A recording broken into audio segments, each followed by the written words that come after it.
o'clock. Do we want to wait another minute or two, Allison, or plow forward? I think we can probably go ahead and get started. All right. Welcome, everybody. Let's see, looks like we got about 10 or so. Awesome.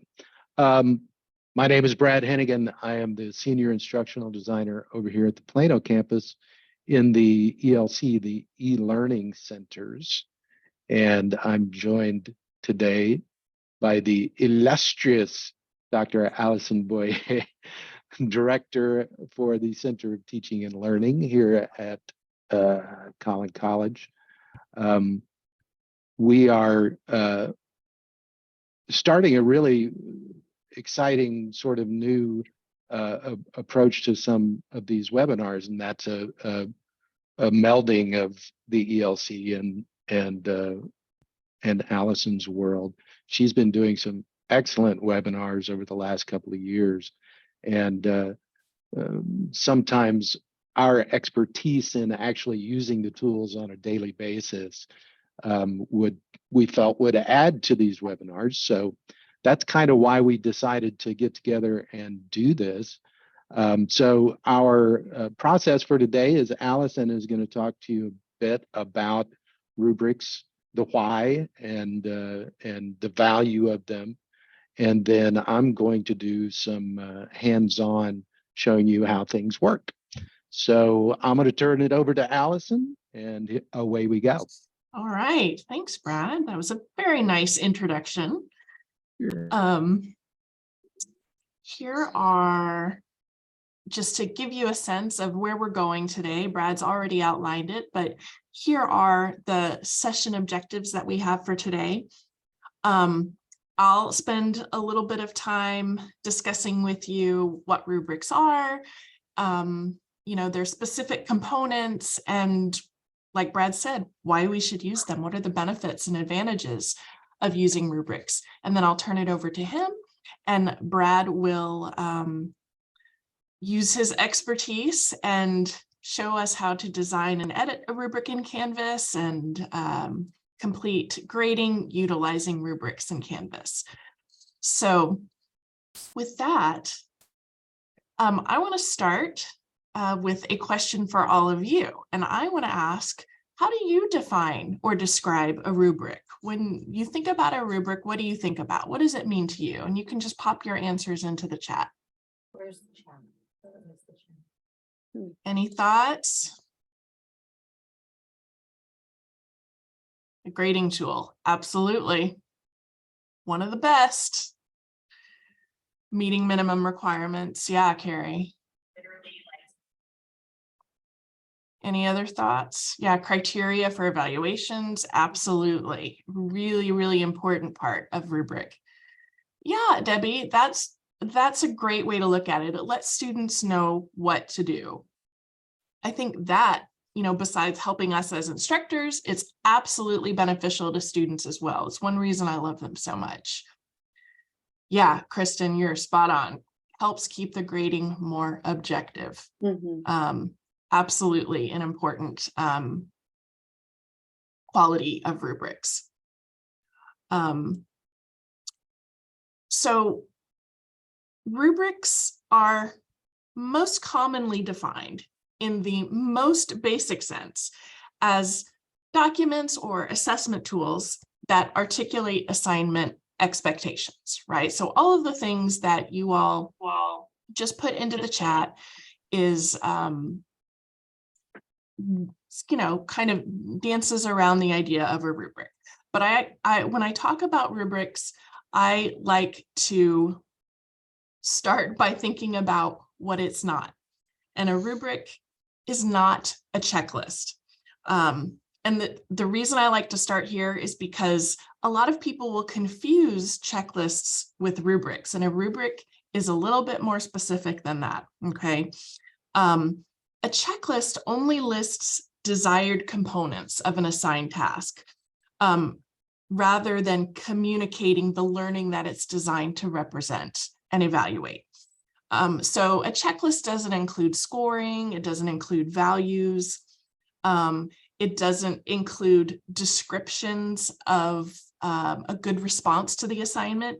It merely identifies those components as either present or not present in a student product, right? So rubrics go beyond simply telling students what to include in their assignments by accounting for qualities of performance and achievement of learning goals. I think it's helpful to think of it in terms of an example. So a checklist for an essay assignment, for instance, might tell students they need to include an introduction and a conclusion, a thesis statement, and a minimum of 4 references, right? That would be a checklist. Have you got this? Yes, yes, yes, yes. A rubric, conversely, would communicate to students that their essays will be evaluated on elements such as organization, development of ideas, and clarity. So can you see the difference between those two things? It's more about quality of their performance and the learning than just, here are the things you need to make sure you include in this assignment, okay? So rubrics typically include 3 key features that distinguish them from that checklist that we just talked about. Evaluation criteria, so what main components are being evaluated, quality definitions, i.e., what does a successful response to the assignment look like, and a scoring system of some sort. So that might be points, it might be letter grades. Some people like to just use descriptors like exceeds expectations, meets expectations, etc. In Canvas, I'm assuming you're probably likely to be using some kind of point system to help you with the grading process. Rubrics can be useful for all kinds of assignments. Some people might think, we can only use them for writing and things like that, but they can be used for all kinds of things: performances, presentations, lab work, group projects, even problem-solving tasks like in a math class or a physics class. They might not be the right fit for assessing work where there's only a right and wrong answer, but they're really invaluable for assessing things like authentic assessments, authentic tasks, or even, I really love to use them for minor assignments that call for kind of quick grading because they keep me focused. So let's think about some of the benefits of using rubrics. A lot of you have already mentioned this in the chat. So Kristen mentioned that it keeps grading more objective. Bilal said that they help us achieve equitable grading. Spot on. Those are absolutely 2 of the most important things that come from using rubrics. I think some of the highlights here when it comes to using rubrics are these. Maybe first and foremost, they help make us more efficient. And who doesn't want to spend less time grading, right? I mean, I don't know about y'all, but grading is probably my least favorite part of teaching. It's so hard. It's so time consuming. We want to be better at it. We want to be faster at it, right? So rubrics can help make our grading more efficient by giving us that uniform guide for measuring student performance. Again, for me, and I think for all of us, it can be really easy to get overwhelmed by all of the potential missteps, successes, peculiarities of each individual student assignment. But having that rubric there can focus our evaluation and really serve as a reminder to us of what's important. And then as a result, that really expedites the process, again, because we're staying focused on those important qualities. Rubrics can also really enhance the process of providing feedback to our students. They help us avoid the temptation of overrunning our students with comments, with commentary and suggestions, because they really give us this locus for directed feedback. Again, keeps us focused, keeps us more efficient, can make our feedback better and clearer because of that. Rubrics also keep us more consistent, as several of you pointed out. Because they give us that clear focus, they make us more accountable as instructors for the grades that we're giving, because they make sure we are measuring all of our students in the same way against the same criteria. thereby diminishing any potential arbitrariness that could come through in our grading. Because that rubric reminds us of what's most important, it becomes a lot easier to make sure that we're measuring each piece of student work against the same ruler, right? Which is especially important when we get tired or when we're super busy. They keep us honest, right? They keep us honest and consistent.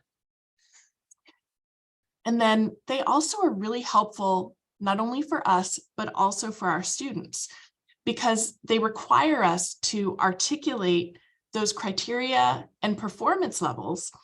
They compel us to clarify our learning goals and our targets, right? Which makes us, it forces us to be much more transparent with our students when it comes to what we're looking for in an assignment, what they're expected to do in terms of successful performance. So students can then, if we give them the rubrics in advance, that's the caveat here. We have to provide students with the rubrics in advance of them completing the assignment, because then they can use those rubrics to plan their approach to the assignment, focus their efforts with purpose, and ultimately experience a lot less anxiety during the process because they don't have to play a guessing game. They have a clearer roadmap to success because we're using a rubric. So those are, I think, are really the big ticket items when it comes to using a rubric, but they're really beneficial for so many reasons. Does anybody have any questions about any of this before I pass the torch over to Brad?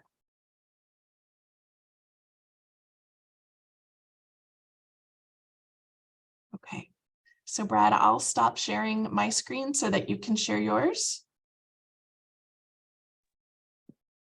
Sounds good. Let's see. Which one is it picking? I don't want that one. I want this one. Okay. Did it pick the right one? Everybody seeing my course here? Perfect. Yep. Okay, so I just have, some of you may recognize some of this as part of our Canvas course framework that the ELC provides. So by the way, if any of you are building an online course from scratch and want a good place from which to start, this Canvas course framework is in the Canvas Commons and can be imported into any class. And it will include all kinds of things that will automatically help your online course meet our OAB standards. But I'm going to use it for the purpose of rubrics and showing you how they work and what the process is to get them going. So we're going to start with just creating and editing a rubric. There's a couple of different places that you can do that. You'll see over here on the left, we have an area called rubrics.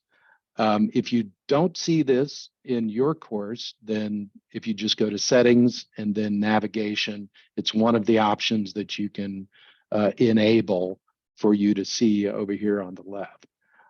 So when you go into rubrics, not much there. It does provide you with a wonderful sample rubric over here, and then the option to add a rubric in the upper right.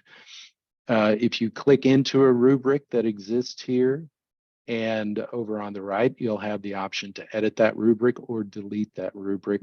You also have that option when you're looking at the rubric here. If you hover over it, then you'll see that the edit pencil pops up and the delete option pops up here as well.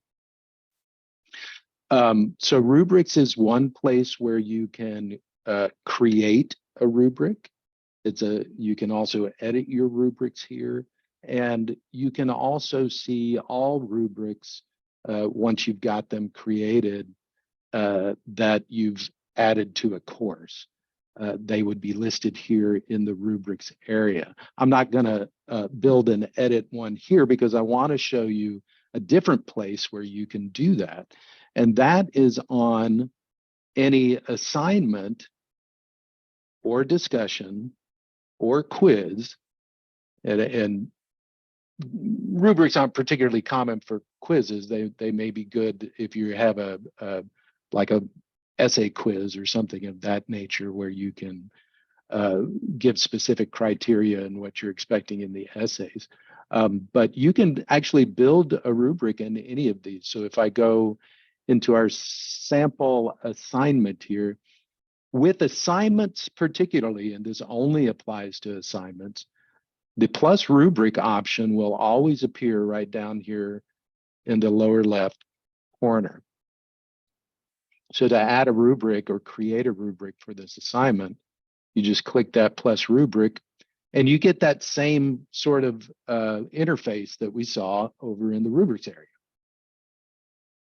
Plus, in addition to the editing options here, you also have some additional options here that we'll talk about here in just a minute. But each piece of this is editable. So you have the title of the rubric. I'm gonna, if I can get my fingers to work, I'm gonna change that just so I know that it applies to the assignments. You have criteria, ratings, and points. In the criteria, this is where each of your different criterias that you want to score the students on, you will put a criterion for. So I'm going to edit this first criterion, and I'm going to call it, let's just say, our favorite thing, critical thinking. You can then add a longer description.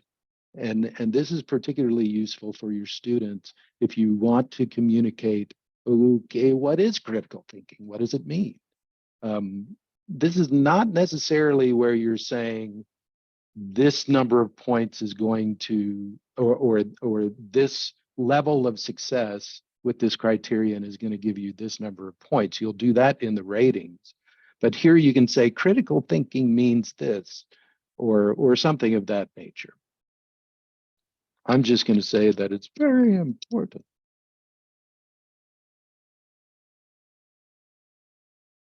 Update criterion, and now we can see that the first criterion here is critical thinking, and it's very important. You can start off by just adding all of your criterion.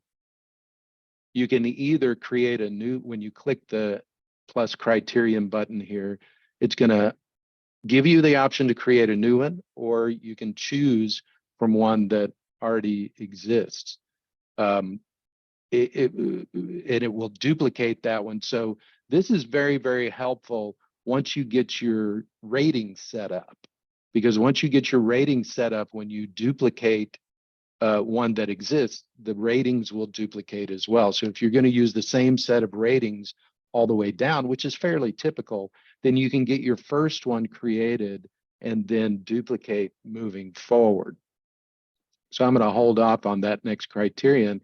I'm going to concentrate on ratings. Ratings start default with 2, full marks, no marks. To add additional, you would just simply click the plus button in between, and it automatically finds the middle point between those two and says, okay, we start at 5, we go to 0, so the middle point is 3. So this one logically is going to be worth 3. And I can say that this one is average. Here is where you can say, okay, I described for you what great work looks like, or I'm going to describe for you what great work looks like in the full marks. This one is average, and so this is what that kind of work looks like. So you now can see that we have 3 ratings. I can become even more granular and added one between 5 and 3, which makes 4, and call that one, let's say, above average, and give that a description. Going between 3 and 0 goes to 2 first. We'll call that below average. And I'm going to give one more here, and we'll call it puny. And now you can see that I've got 5, 4, 3, 2, 1. That gives you granularity in your grading. Some of you may find that to be too granular. And by the way, what we have here is these descriptions: full marks, above average, average. You can call it whatever you want, whatever you feel will convey best to your students what it is that you're rating them for. So you may find that that's a little bit too granular, and having a 530 is perfectly fine. The other option that I use sometimes for some of them, it absolutely makes sense that it's simply either this one, or this one.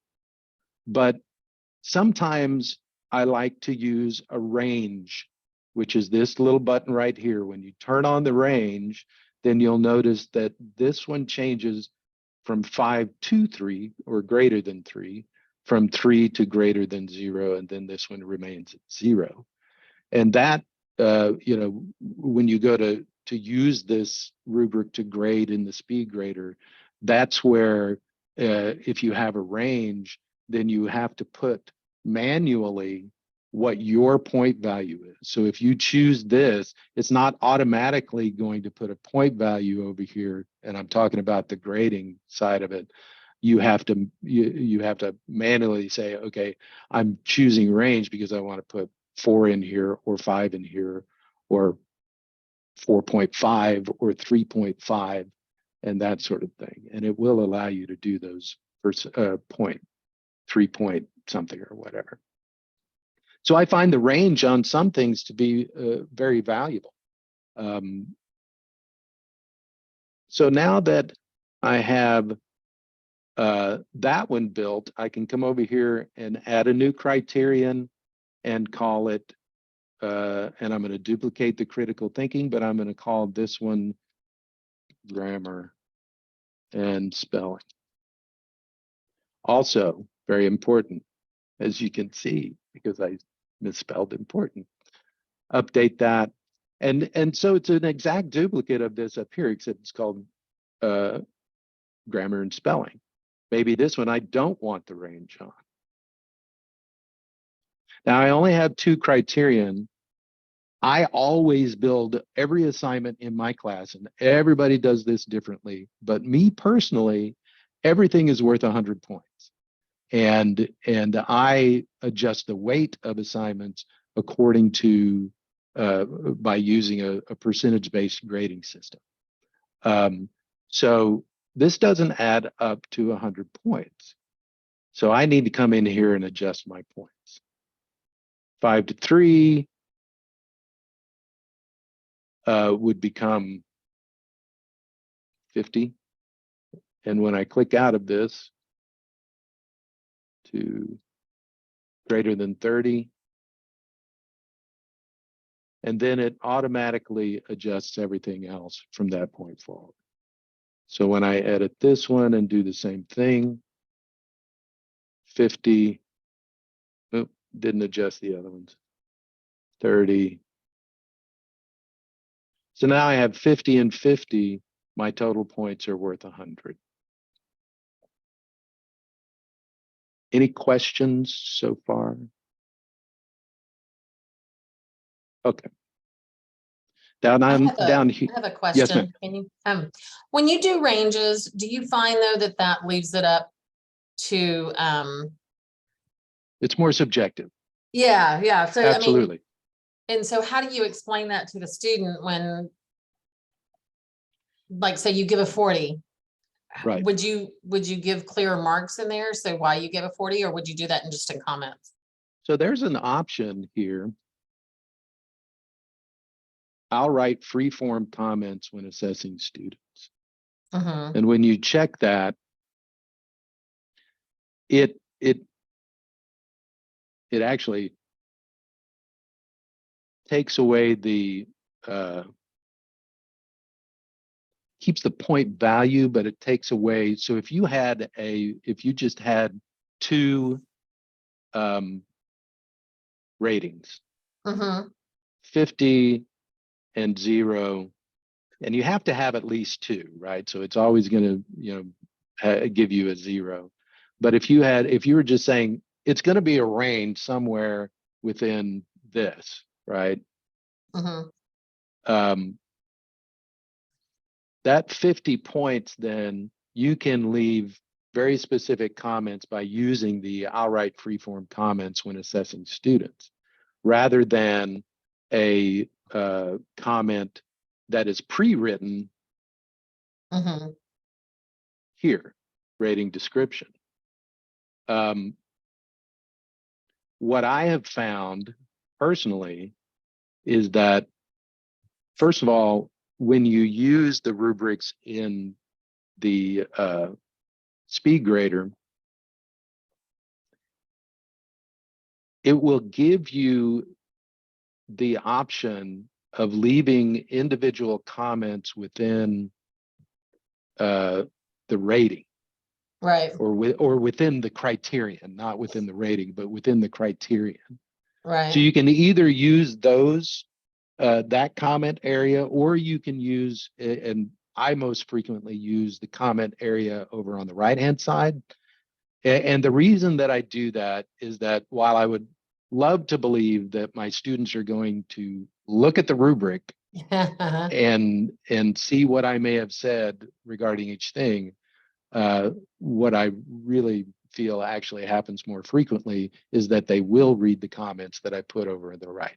So when I'm grading writing specifically, my comments over on the right are very, very detailed.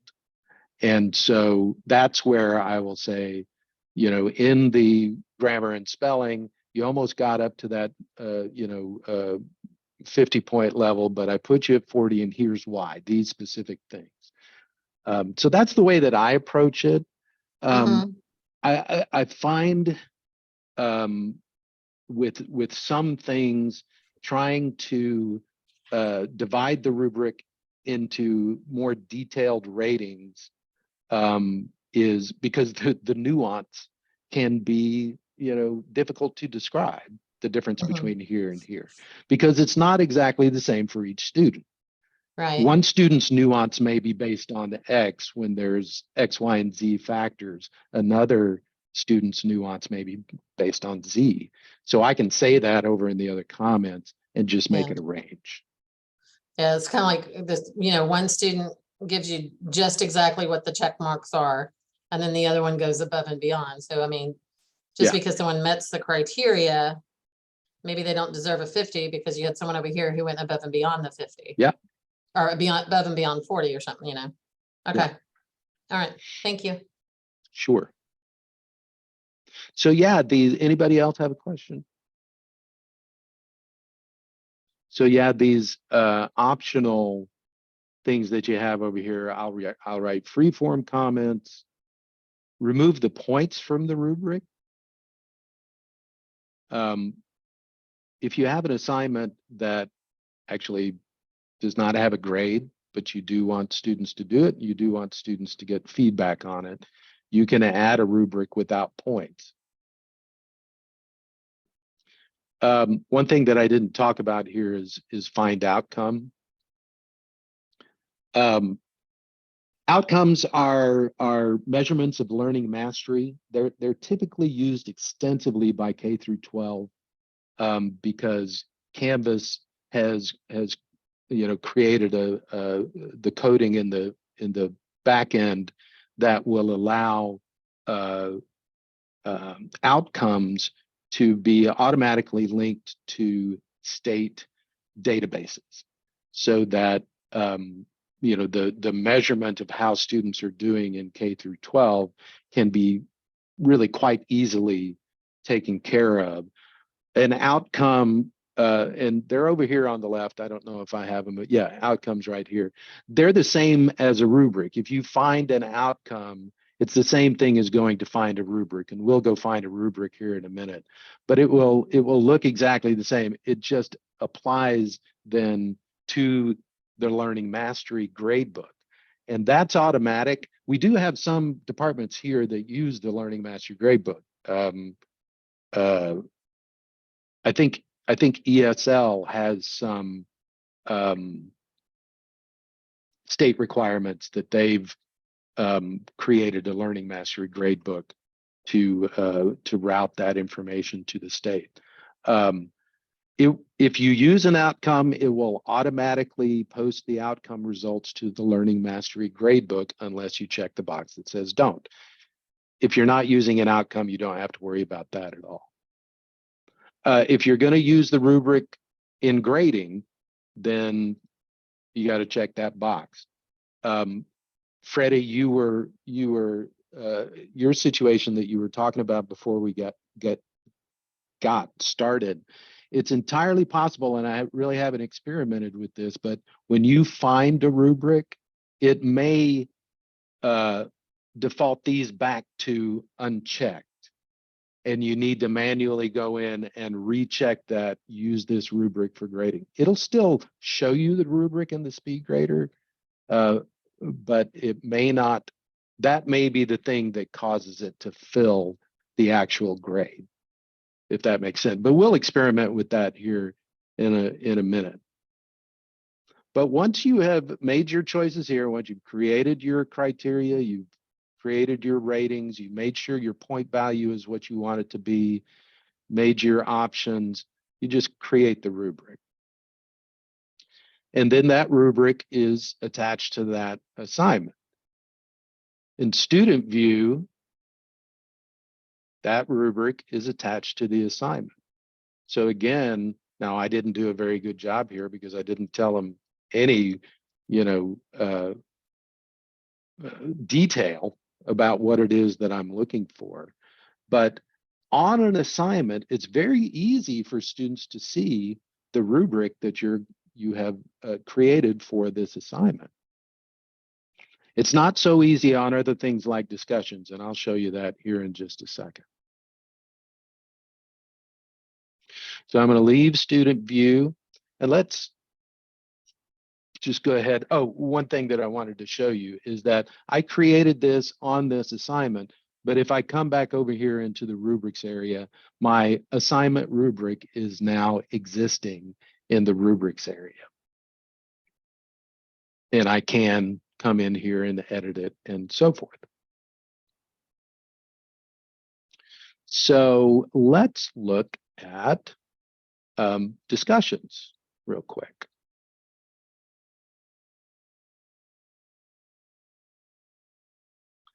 Here's a sample discussion.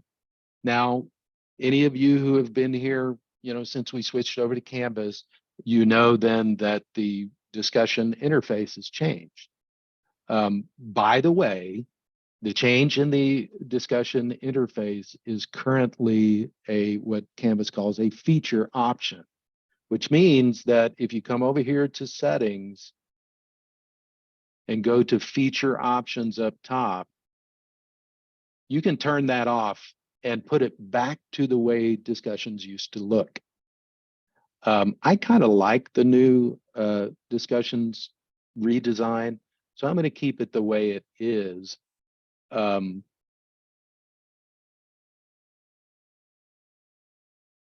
you can turn that off if you want to. For rubrics on discussions, you have to click into the discussion like I just did, and then the 3 dots. But here we're looking here, and unfortunately, there's no option to add a rubric. The reason for that, and if I go into edit mode, is that this discussion has not been designated as a graded discussion as of yet. So you can only add a rubric to a graded discussion. So if I save that, and we're back here on the discussion page, now I can add a rubric. It pops up this little dialog box with another add rubric. And then we pretty much get the exact same interface as the assignments one, the one in rubrics. But for this one, for these discussions, I think, you know what? For this particular discussion, I created a rubric in a course 3 semesters ago that would work fine for this particular discussion. Now, if you are copying your course from a previous semester and you have used rubrics in the previous semester, they're attached to your assignments the way you like it. When you copy that course forward and choose all content as the option, the rubrics are going to copy forward. They're going to be attached to your assignments, attached to your discussions, exactly the way they were in the previous course.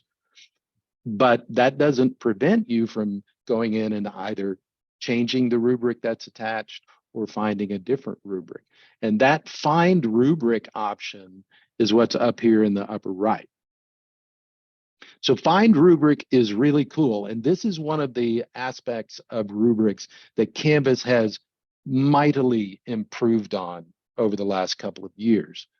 When you go in to find a rubric, what you're going to see is that, and this is not particularly intuitive. So make note of this. When it first opens up, it's going to default to the first course in your list and show you the rubrics that are in that first course. And this is important because, like for me, I teach drama 2366 most frequently, which is film appreciation. And it lists every course that I am listed as a teacher in over here on the left, right? 3 rubrics, 6 rubrics, 22 rubrics, but all of the ones from drama 2366 have 3 rubrics. But I can tell you that I have updated those rubrics over the years. So I want to make sure that I use the latest set of rubrics in doing this. Now, unfortunately, and I did just experiment with this before we started the webinar, one of the greatest things in Canvas and managing your courses is the fact that you can give them a nickname. So on your dashboard, you can click the 3 dots on a tile and choose nickname for a course and say, whatever, fall 23, Monday, Thursday, whatever helps you understand. If you're teaching 4 of the same course, they look exactly the same except for the section number. When you go to send an email in Canvas and you go to choose the course to send it to or choose the student from, if you haven't given them a nickname, they say dram 2366 dot, and then it's cut off because of the way the interface works. So it's very difficult to delineate between your courses in that case. Giving them nicknames is an awesome way to be able to delineate in your, and I've found that it applies that nickname many places throughout your course. It does not do so in rubrics, unfortunately. So I happen to know that the last time I taught this course, it was the .190.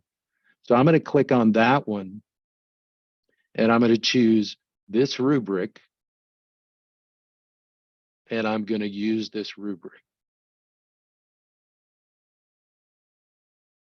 And there's my movie discussion board rubric. Like I said, you can see that some of them are ranges, some of them are straight. I go back and forth on that. So now that rubric is attached to that discussion. Again, when I go into student view, and this is something very important to let your students know, because remember on their assignments, that rubric is right there on the same page as your instructions for the assignment. With discussions, it's a little bit different. Just like to edit or add, you had to click the 3 dots. To see it on the student side, they have to click the 3 dots, and then they can see the rubric that you added. So it's important to let them know that that's where they need to go to find the rubric for a discussion. And before I get too much further, just so everything works out the way it's supposed to, I'm going to give this a 100-point value because that is the value of my rubric.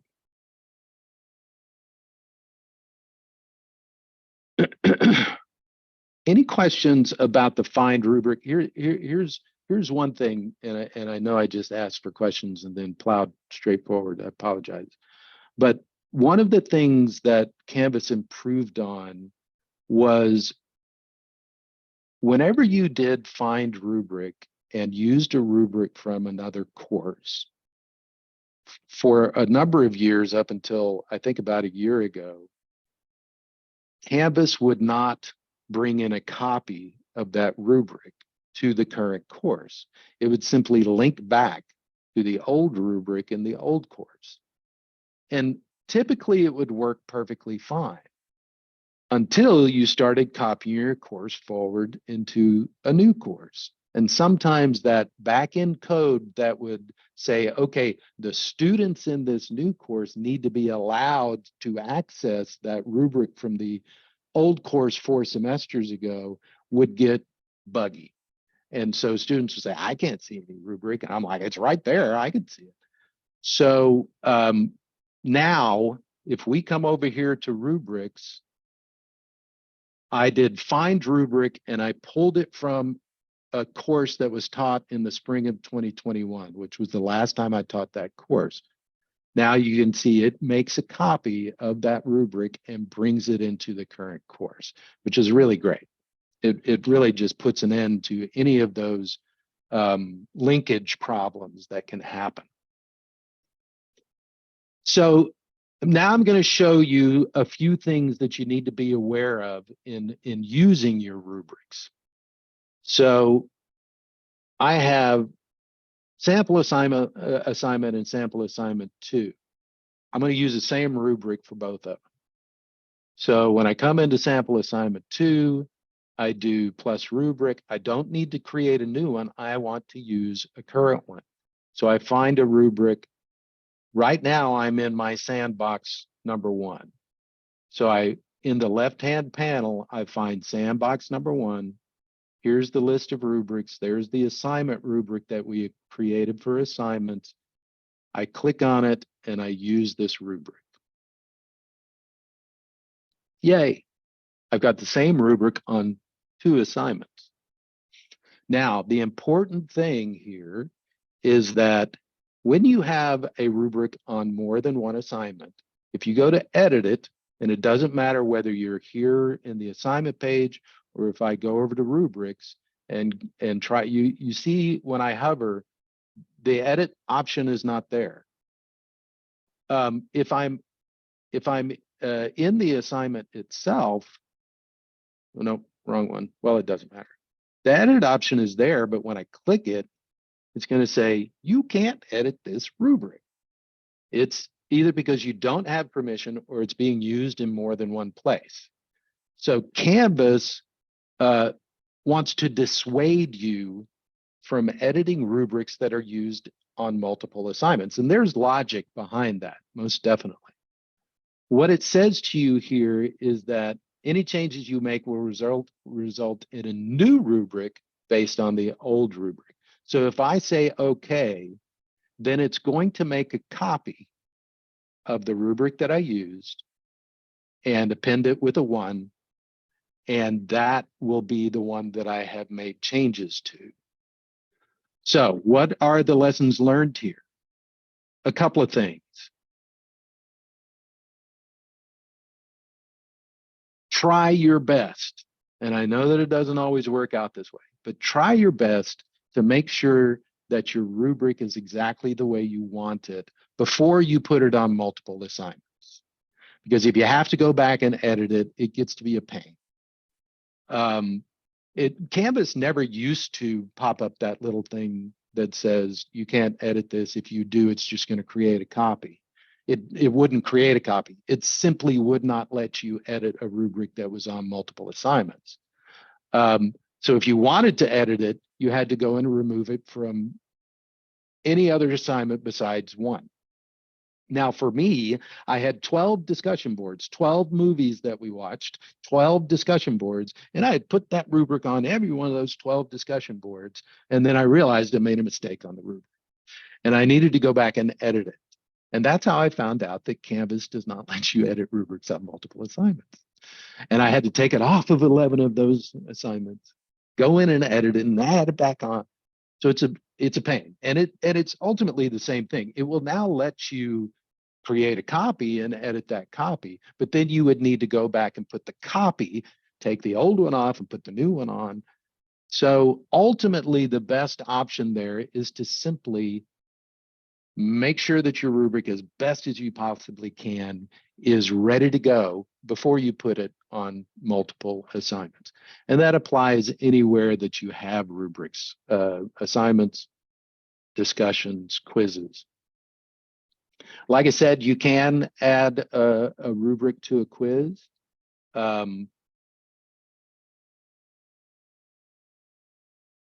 It's the same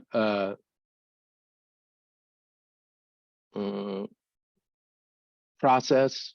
You have to, as a discussion, you have to click the 3 dots. This one, interestingly, doesn't, it says show rubric, even though there's no rubric on it instead of add rubric. But then it's the exact same process from that point forward. You can create one or you can add one either from this course or any other course that you're a teacher in. All right.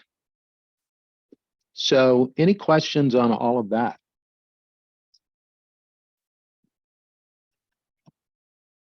So let's see what it looks like when you go to grade.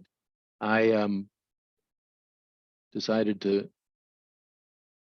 be proactive and went in as the test student and uploaded to the sample assignment. So I'm going to go over to Speed Grader.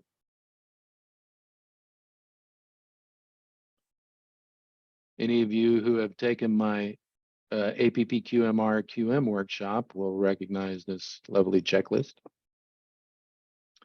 So to grade using the rubric, you just click View Rubric, and you can see that I have my full marks, no marks. So for critical thinking, the test student gets full marks. Just click on it. It automatically puts that value in there.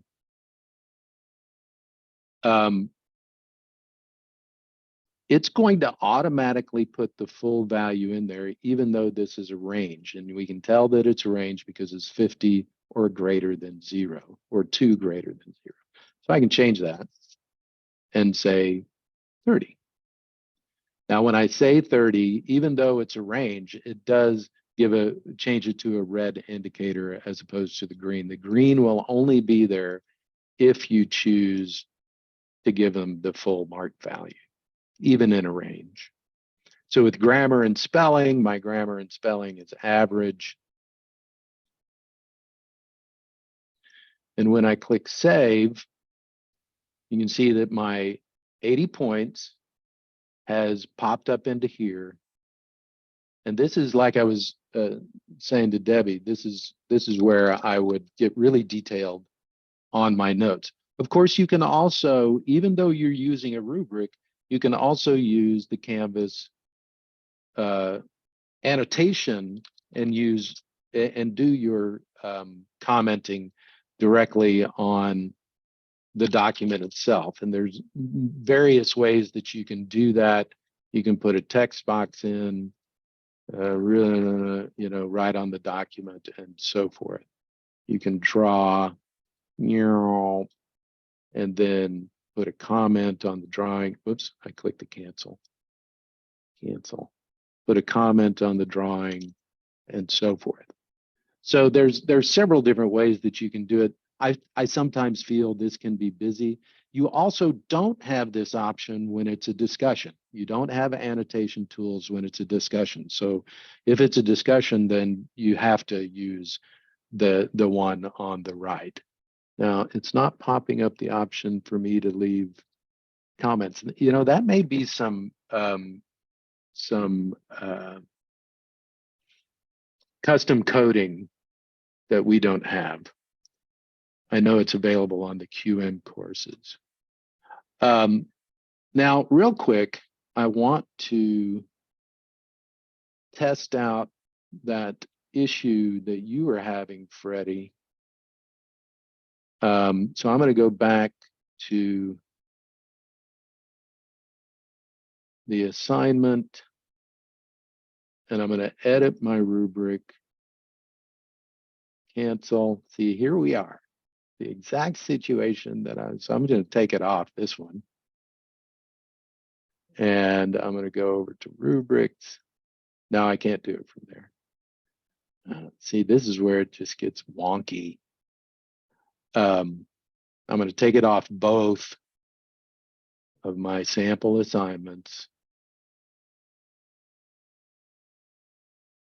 Okay. And then I'll go back to my original assignment, add a rubric. Now, even though I deleted it off those assignments, I didn't delete it out of rubrics. So it should, and no, it did delete it off of those. Well, that's an interesting new little twist. That's unfortunate. Okay, well, I'm just going to use this one for the purposes of this. So I'm going to use that rubric. If you do find rubric and it just pops it right on, you don't see those options that we were talking about, right? You have to go into edit mode after it's popped on. Oh, now that one's on the discussion. Sorry, this has gotten a little bit silly. I just wanted to test. All right, so I'm going to delete it from here. And I'm just going to create another rubric real quick. And we'll make it that. And we'll say it's worth 100 points. Now, I'm not going to check the use this rubric for grading. I'm just going to create that rubric. And now when I go over to grades,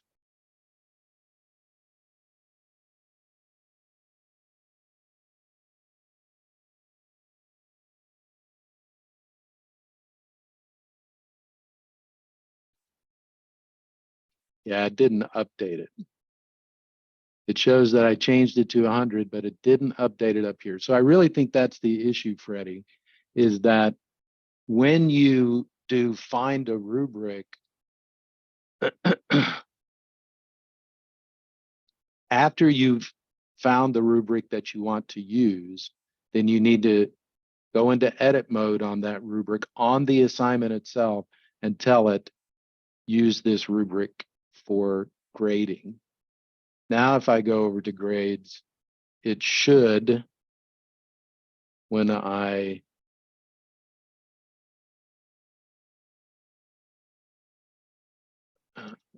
do it this time, and now, oops, save, and now it switched it to 100.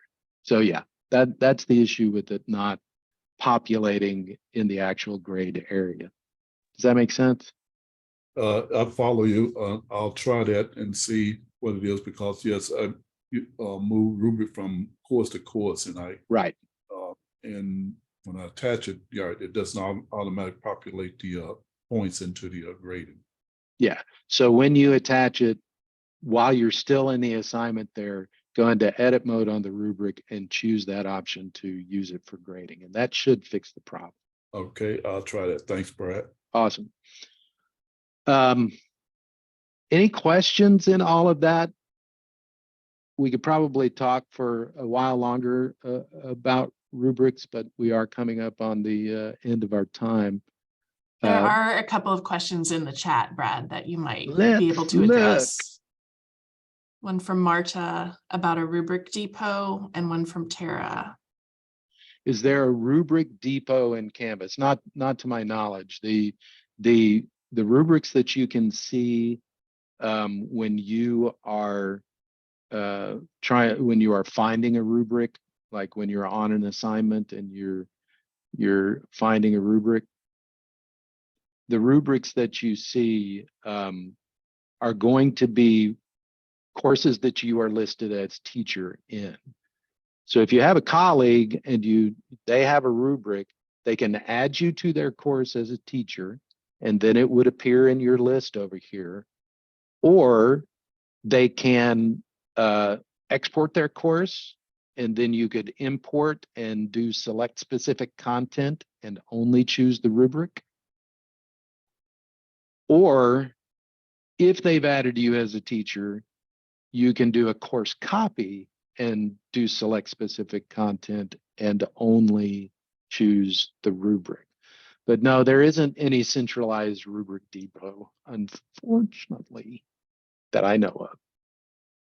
Hey, Sure. Tara, how do you make the 80 points pop into the grade? So yeah, that's kind of what we were just talking about. Just make sure that, when you build your rubric on the assignment and or find the rubric, if you build the rubric, you're going to be in edit mode already. So you're going to see these options down here.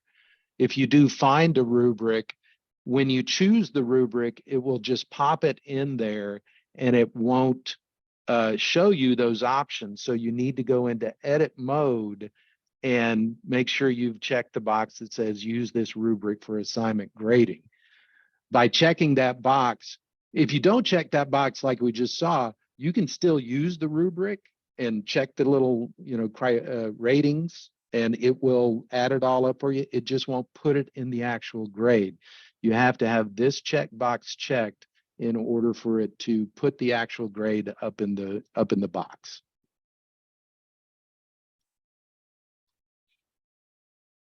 Can I transfer that rubric to a different course? So yeah, when you copy a course from one to the other, if you do all content, it's going to copy rubrics over.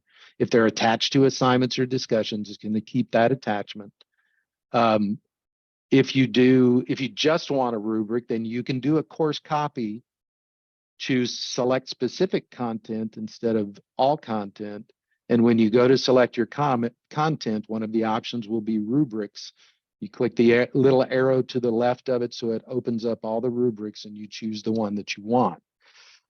Now, that being said, really the easier way to do it is to whatever assignment you want to pop it on in the course, you do find rubric.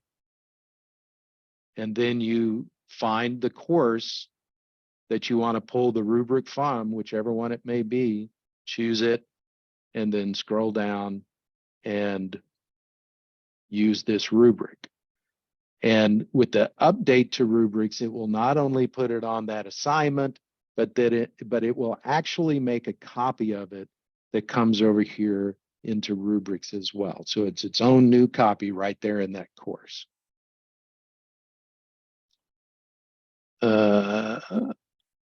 Any other questions? Thank you, Bilal.